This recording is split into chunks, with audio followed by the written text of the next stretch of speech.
Hey guys, welcome to this course.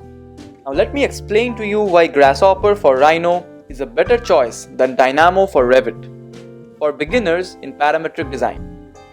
First of all, Grasshopper is free and is an open source visual scripting platform, which means that if you don't want to learn more coding languages after exploring Grasshopper, you can just sit back and relax and let other programmers make free plugins for Grasshopper, and you can always use them for free, and you would not require any extra knowledge of anything else except for Grasshopper, which you would already know after completing this course.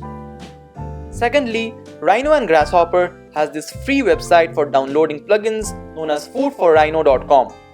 It has tons of free plugins and programmers continue adding newer ones daily, hence it is always under development. Thirdly, Grasshopper is used by architects and designers, especially in the early stages of projects, because it is an excellent tool for design exploration. Grasshopper has also been around longer than Dynamo and has more community support.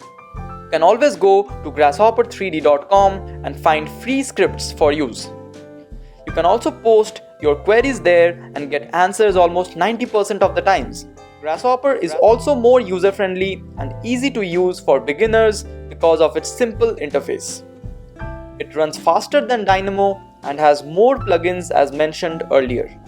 And lastly, Grasshopper can now be run inside Revit using Rhino Inside, which is a plugin developed recently.